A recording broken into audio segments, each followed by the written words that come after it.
Good evening, church. So very good to see you tonight. Thank you so very much for being here tonight. I'm going to introduce our guest speaker, Phil Brookman. We are so thankful that Phil has chosen to accept our invitation to be with us tonight. The last time Phil was here was in January of 2020. I wish he would have given us a heads up about what that year was going to hold, but we are so thankful that he came then and did a fantastic job encouraging us as parents to raise our children to be disciples in today's culture and today's world. And I'm so excited and thankful to have him back here today as he continues to encourage us about family and dealing with conflict in our family. Phil is the preaching minister for the Memorial Road Church of Christ in Edmond, Oklahoma.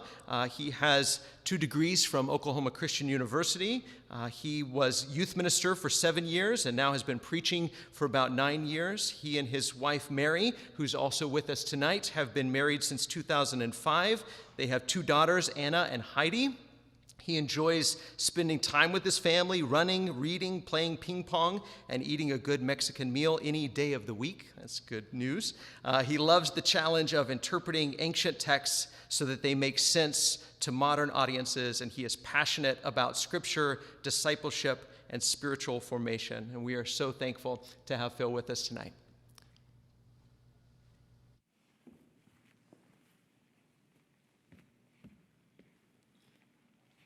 Well, good evening, everybody. Wes reminded me right before I got up that it was January 2020, the last time I was here, and I know that chronologically that's about 2 years, but it really does feel like about 8 years because of what has happened. But I do remember at that event 2 years ago, we got in the car and started driving home, and I remember telling Mary that I really was just so I guess the word just is impressed with that particular event that this church hosted. It was remarkable. The organization and the people that were here and the messages that were given, I was pretty blown away. So I really appreciate what you all have done historically and continue to do to serve the Lord and His kingdom. And I'm just thrilled to be back and play a little part tonight, and we can talk about the Bible and have a little fun. And I'm just excited to be here. So I begin with a question. If you have had some kind of a disagreement with another person of any nature in the last 2 weeks, can you raise your hand? Any kind of disagreement? Okay, good. My second question would be, was the person that you had the disagreement with someone in your family or a close friend? Raise your hand if that's also the case. Isn't that interesting? That's kind of how it goes. We tend to argue with people that we are close to. In fact, let me begin with this just opening premise before I launch into an Old Testament story. The existence of home guarantees the presence of conflict. It's just going to be there, no matter what. In fact, 1 week ago today, exactly at this moment, I was at my home church. I was about to get up and preach, and this guy I'd never met comes up to me, and he's anxious, frantic, and I'll just call him Bob, and he runs up to me and he says, "Phil, have you seen Jim?" And I said, "No, I haven't seen Jim. I do know who Jim is." I said, "I haven't seen Jim." And Bob says, "Well, I'm really angry at him." I was like, oh, I'm sorry to hear that. And he's not being a good friend. I mean, he's up here like already level 9, 10 on the anger level. And so I said, "Well, Bob, I'm really sorry to hear that. It sounds like you guys are having a big argument." And then he just yells, and lots of people are watching him at this point. He yells this fairly personal, egregious sin that Jim has committed. "Well, he did da-da-da-da." I was like, "Whoa, you can't say that out loud." So now people are starting to watch us. And then Bob said, "Well, will you talk to him? Tell him to be my friend again." This guy's in his 30s. And so I say, Bob, I just haven't seen Jim in a while. And I mean, I guess I could say something. I just haven't seen him. Well, Bob interprets that as me blowing him off. And so he just says, "Fine." And he starts leaving. And I'm like, oh man, I've got to calm this guy down. Like, there's lots of people in the auditorium. So I chase Bob down and I say, "Bob, I'm not saying I won't talk to Jim. I'm just saying I haven't seen Jim." Jim walks in the door at that very moment. So I'm talking to Bob. Jim walks up. Jim is an odd man. He wears suspenders, smokes all the time, always smells bad, has a cane, and he hobbles up, and I say, Jim, I'm talking to your friend Bob here, and it sounds like you guys are having a disagreement. Jim does not look at Bob. He looks right at me, and he says, yeah, we are. And I said, well, do you want to talk to him about it? No, I'm not going to talk to him. And they're literally standing about 1 foot apart. And again, everybody's watching us now, and I have to go preach. Well, at this point, this gets comedic at this point because, I'm losing track of names here. Who's guy one, Bob or Jim? Bob. So at this point, Bob jumps in, and he says, Phil, will you tell Jim that he's being mean to me? And literally standing right there. He's like, what? Like, you tell him yourself. Like, he's right there. Well, they're not talking to each other. So finally, it's escalating. So I can say, guys, we got to go to the hallway. So I take him out to the hallway, and I just say, guys, I got to go preach. You're grown men. You've got to talk about this. I'm leaving. And I just turn and I walk away, which was great. I'm glad I had the excuse to leave. We have a security guard, so I told him before I get up and preach. When I get up and start preaching, they both walk in the middle of the sermon. I'm like, oh, great. I hope they don't do something crazy. Get to the end. I offer an invitation. Lo and behold, Bob comes forward. I'm like, oh, please don't come forward. No, don't come forward. Like, I am upset. I do not want him to come forward. So on the front pew, I'm like, hey, what's going on? And he says, well, just want to let you know, me and Jim talked. I was like, cool. How'd it go? It's good. We're friends again. Great. Do you want me to tell that to the church? No, I just want to let you know. All right, man. Thanks for letting me know. So I didn't tell the church. I only tell that story just to say, and these guys are roommates, just to support this principle. The existence of home guarantees the presence of conflict. It's just, you're going to argue with people that you're close to. It's just what happens. My wife and I just last night went to a couple's house. We'd never been to this couple's house our entire life. They go to our church. They're in their 30s, and they what we talked about at dinner was the lady is having a conflict with her mother because her mother wants to bring the dog when she visits, and the lady doesn't like dogs, and that's what we talked about because it's family, and so there's just going to be conflict. That's just the way it is. And so some people think that there's families that have peace, and then there are families that have trouble. But that's not really the case. The better way to describe families is there are some families who bend and some families that break. Everybody has trouble. And you know this very, very well from your own experience. There are some families that when the conflict emerges, they just learn how to listen deeply, how to compromise, how to love and support in very different ways than they're used to. It's really, really hard, but there are some families that get pretty good at that. And then there are the families where the conflict is just too much, and then eventually it leads to big falling out, divorce, things of that nature because they didn't have the skills to handle the conflict. And so what I want to do this evening is I just want to give you one super simple strategy for dealing with tension and dealing with conflict because I don't know what it's going to be for you. Probably won't be as weird as the conversation I had last week, but I mean, it's going to be something. You're going to disagree. Maybe young people, maybe you disagree with your parents about when homework should be done. I don't know if you ever had that argument where you want to do homework during passing time between classes, and maybe your mom or dad wants you to do it before passing time. Maybe you argue about the definition of the word clean. Has anybody ever had an argument about the definition of the word clean? I have, definitely. Thank you. I like amen. It's good. You might have a conflict about different ways to grieve. You've probably experienced this with loss or people that you know that have lost loved ones. People grieve differently. And often that itself can cause tension. There's 1,000 ways that we can have tension in our lives. Some families bend, some families break.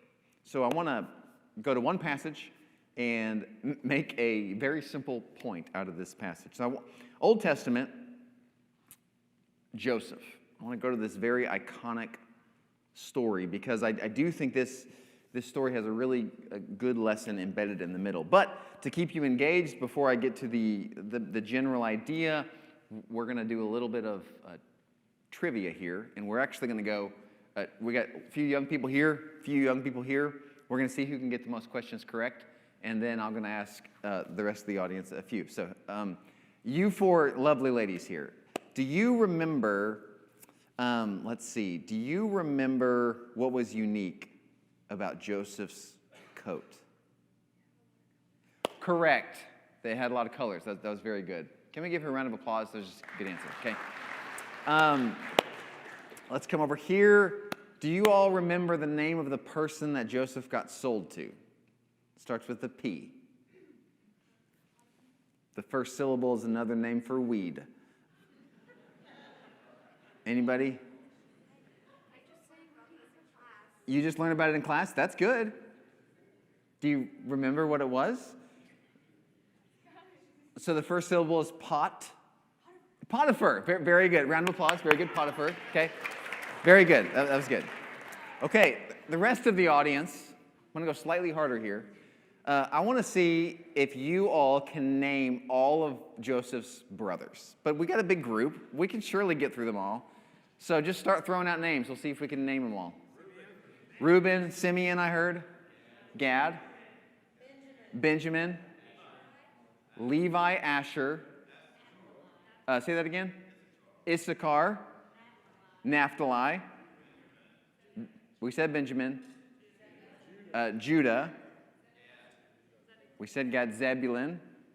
Dan is one, I remember. Naphtali, Gad, Issachar, Reuben, Levi, Simeon, Joseph. Joseph would be the 12th. And then Ephraim and Manasseh. Hey, give yourself a round of applause. You got them. That was good. That was good.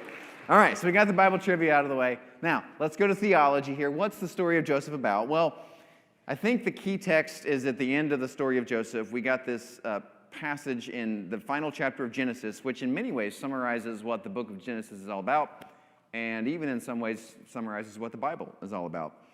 Genesis 50, verse 20 says this: "You intended to harm me, but God intended this for good, to accomplish what is now being done, the saving of many lives."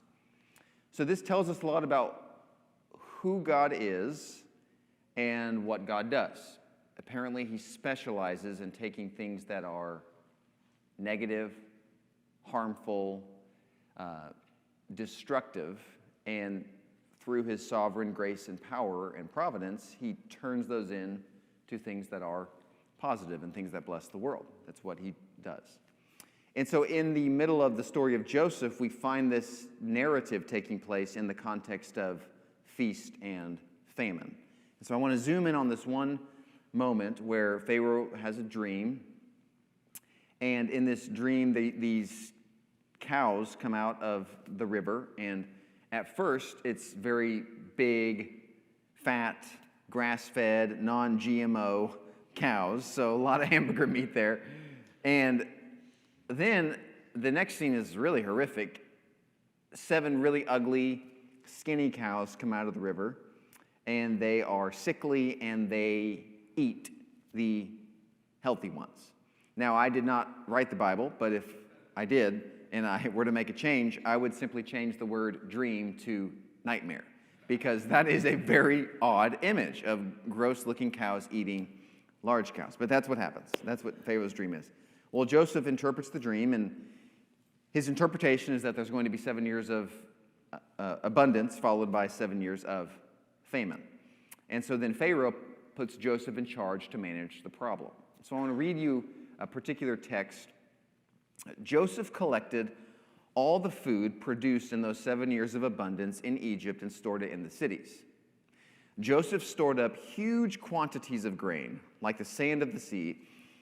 It was so much that he stopped keeping records of it because it was beyond measure. So Joseph gets very organized, and he stores a lot of food, a lot of grain in these warehouses. And you can imagine this would be pretty odd. So some of you remember over 20 years ago when people went bananas after, or right when 1999 turned to 2000, everybody went and bought lots of stuff because they thought the world was going to shut down with Y2K. Same thing happened at 9/11. Ironically, who knows, in the next few days it might be happening again. People just storing up on lots of food and gas and groceries and all that. Well, in our context, we see reasons for that. Okay, well, people are stocking up on food because of X, Y, or Z. Well, if you can imagine in Joseph's world, this would have been pretty strange. So we're in year 2, 3 of incredible abundance. Joseph is stocking away a lot of this food in like warehouses. These are massive barns and buildings, and he's just throwing food in here. And so when the average person asks him, like, what in the world are you doing? Really, his only response can be, well, Pharaoh had a nightmare, and so I'm putting food in this house here. So this took a lot of courage for Joseph to, by faith, believe that what God said would happen would indeed happen.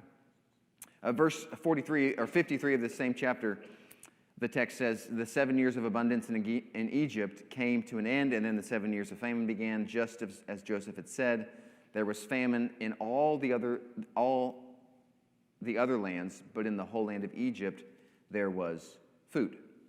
So in this small story, what we find in a larger theological sense is that God is taking something bad and then he is turning it into something good.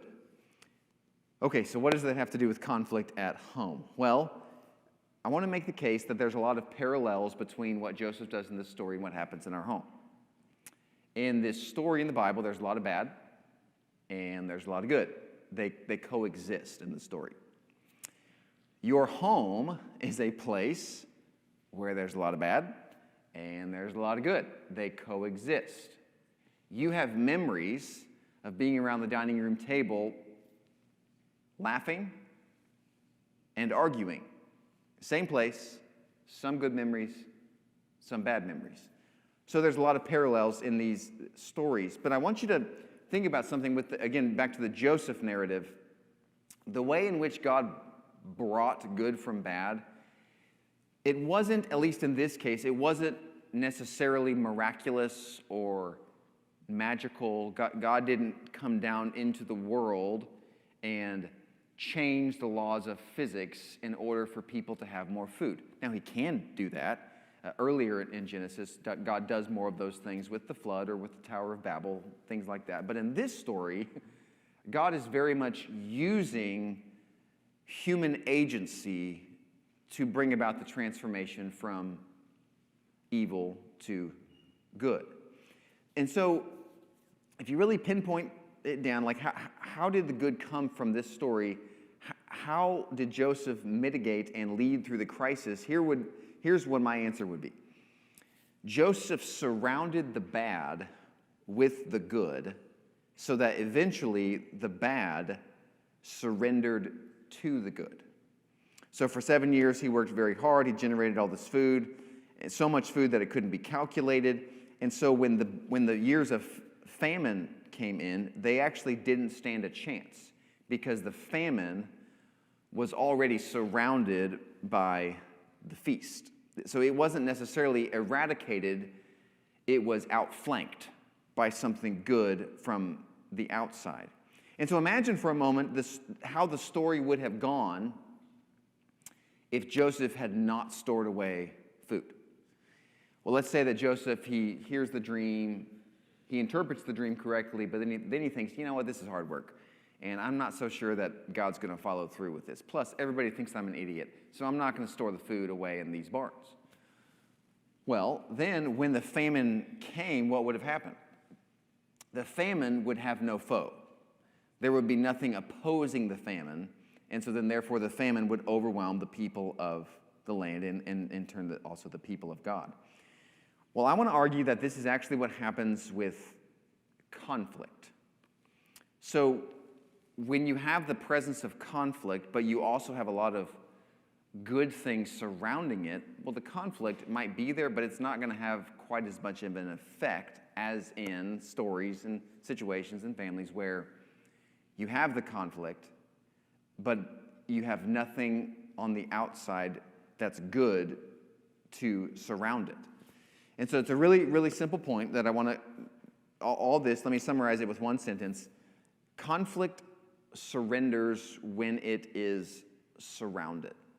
And so a lot of families, they try to create a tension-free environment, and you can't do that. Like, it's impossible. Back to the opening premise, the existence of home guarantees the presence of conflict, so that can't be the goal. To me, the goal, if you're using the Joseph principle, is create this deep reservoir of lots of good memories, good conversations, good times, so that when the bad times come up, they just don't have quite as much power. So let's take a theoretical example. Let's say that there's a husband and wife, and they get in this argument about, let's say the wife's parents are coming into town, and the wife really feels like they need to really bend over backwards to be hospitable to them and do everything they can to accommodate them. And the husband says, I want to help, but I think we need to build some boundaries, because you know that when they come, that usually causes tension. So the husband's playing the boundary card, and the wife is playing the hospitality card. Well, that's a very, very common argument that many, many families get in. Well, let's just hypothetically say we got two families going through the same conflict. And we'll say marriage A is such that husband and wife go bowling together every Friday. They have inside jokes they laugh about vacations that they take. The husband doesn't really care about decorating, but he went to Hobby Lobby anyway last week just to show his wife that he cared. Once a month, they go to their favorite restaurant to get dessert. Just imagine all these good things. And then they have this argument about her parents coming. Well, how is that going to go? Well, the reality is they have years' worth of positive good memories, and so therefore this conflict is not going to cause quite as much of a problem. The connected moments in life are going to surround the conflicted moments in life. And the connected moments eventually are going to overwhelm the conflicted ones. Now let's take family B, and this husband and wife, every night they're playing on separate devices for 3 hours a night. They don't talk to each other. They don't really take dates. They don't take trips. They don't do things together. They both walk around the house thinking in their head about how different they are from one another. Well, if that marriage has this same argument, it's going to cause a lot of problems, because they don't have this deep reservoir of love and memories to draw from. Or in other words, the conflict won't have competition. So in order to defeat conflict, you got to give something for conflict to fight, and that it needs to be the good memories and the good moments. And so that means that we have to be really intentional in our families, in our marriages, in our parenting about proactively building up the really good memories. And again, back to Joseph, that's what he does for 7 years. 7 straight years, he's just storing away all the grain, because he knows he's going to need it. Now, this principle that conflict surrenders when conflict is surrounded, you actually see this pop up in lots of areas of life. So we'll start in another place in the Bible. So 1 Peter chapter 2, Peter says, "Live such good lives among the pagans that though they accuse you of doing wrong, they may see your good deeds and glorify God on the day he visits us." That was a great verse. Well, what Peter's getting at is he's getting to this point where an outsider actually might be offended that you're a Christian. Maybe the outsider is going to say you're very exclusive, or you're just a bad person. You religious people are causing all the problems in the world. But the argument that Peter is giving here is, hey, if you conduct yourself over the top with love and service and benevolence and compassion, then these people who really don't like you, they're going to struggle not liking you, because the good things you do are going to overwhelm what they perceive as the bad things that you're doing. Here's an example of the same principle from the medical field. So I had a super bad ankle sprain when I was 17 years old, and about 2 years ago, I was having some ankle problems again, and I went to the doctor that took an x-ray, and he said, "Well, actually, Phil, you have this tiny bone fragment that chipped off on that injury from a long time ago, and it's still there." And I said, "Oh, well, what do we do? Do we need to go in there and take the bone out?" And he said, "Actually, no, this is a really strange injury, but I'm going to give you these exercises, and if you just really strengthen the ligaments and the tendons and the muscles around that bone, then you will be totally fine even though you have that bone fragment in your ankle. It's the same principle. When there's enough good going on the outside, what's on the inside is suffocated. Here's another example. This is my favorite one. So in the world of psychology, John Gottman is like the guru. He of the last 30, 40 years, he's done the most longitudinal research on marriage and families and parenting, and this guy's really, really sharp. And in fact, later in his career, when he had done multiple 30-year studies on marriage couples, and he got so accurate at predicting whether or not couples would stay together that towards the end of his career, he would spend 5 minutes with a couple, and he'd pay attention to a lot of their nonverbal body language signals, and then he could predict with 90% accuracy whether these couples would stay together or not. So this guy really knew his stuff. Well, the single most important contribution he's made to the field of marriage and family studies is this. If you'll put this quote up here from Gottman. He says, in healthy marriages, 69% of the conflict goes unresolved. That's really interesting. And so what he figured out was that marriages where you stay together, there's still a ton of disagreement. Like you never get to the point where you fully agree about all of your opinions. In fact, there's a lot of disagreement, he realized. But what he discovered is that the reason that people can stay together, it's the Joseph principle.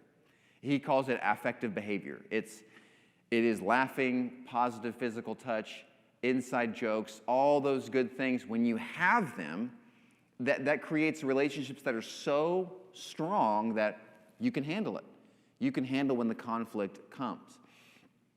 So here's my one little piece of, if I had a practical piece of homework for you to at least try this week, it's really simple. It's make a memory with someone you love. Like do something really intentional this week to have fun with something else. Have a game night. Go on a walk. Get a photo album out or scroll through pictures online and just reminisce about good times. Don't wait for it to happen. Make it happen.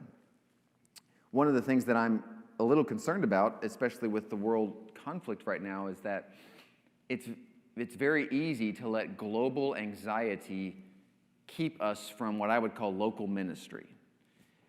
It's very easy to get your emotions wrapped up in what's going on across the world that we forget to love our neighbors and to treat our kids and our parents and our siblings with honor and dignity. It just happens. If I'm giving all my emotional chips to something that's happening across the world, well, I'm not going to have a lot left to give my wife. And so be really cautious of that over the next few weeks. So you want to strike this delicate balance between being informed but not being alarmed. In fact, in Matthew 24, Jesus has this brilliant line where he says, "You will hear of wars and rumors of wars, but see to it that you are not alarmed." It's a great sentence. And in that chapter, he goes on to describe all these horrible things, violence and hatred, and people's love is going to grow cold. It's all going to go awry. But then Jesus says these are all birth pains because something better is coming. And so I actually do think that Christians have an opportunity right now where the world's going to be very anxious to be people of hope. The gospel actually shines really, really bright against the backdrop of darkness. And so don't let global anxiety keep you from local ministry, from being the people of God, the city on the hill, in this place, in this city, and in your home. To me, being a kingdom person starts in your living room. So, this week, the famine's going to come in some way. There's going to be an argument. Voices are going to raise. Your heart is going to race. You're going to get angry. But remember, if you don't have the positive memories to draw on, it's not going to go well. But if you do have a lot of the positive memories to draw on, you're going to be just fine. So this week, my one encouragement to you is find a way to create a really good memory with someone that you love. Thank you so much for having me here tonight, and I'm going to turn it over now to Kyle.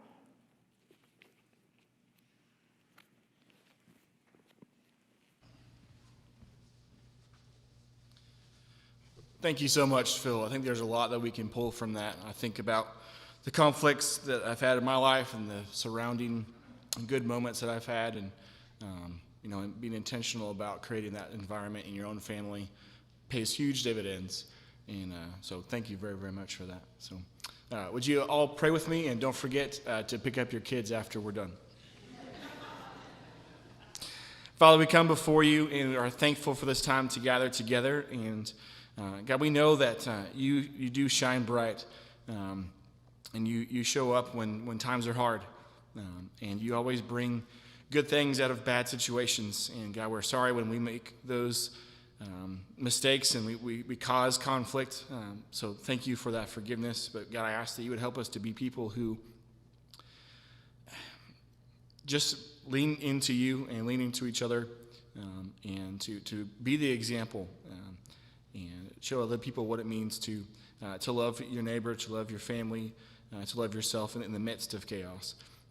We love you, and in your son's name we pray. Amen.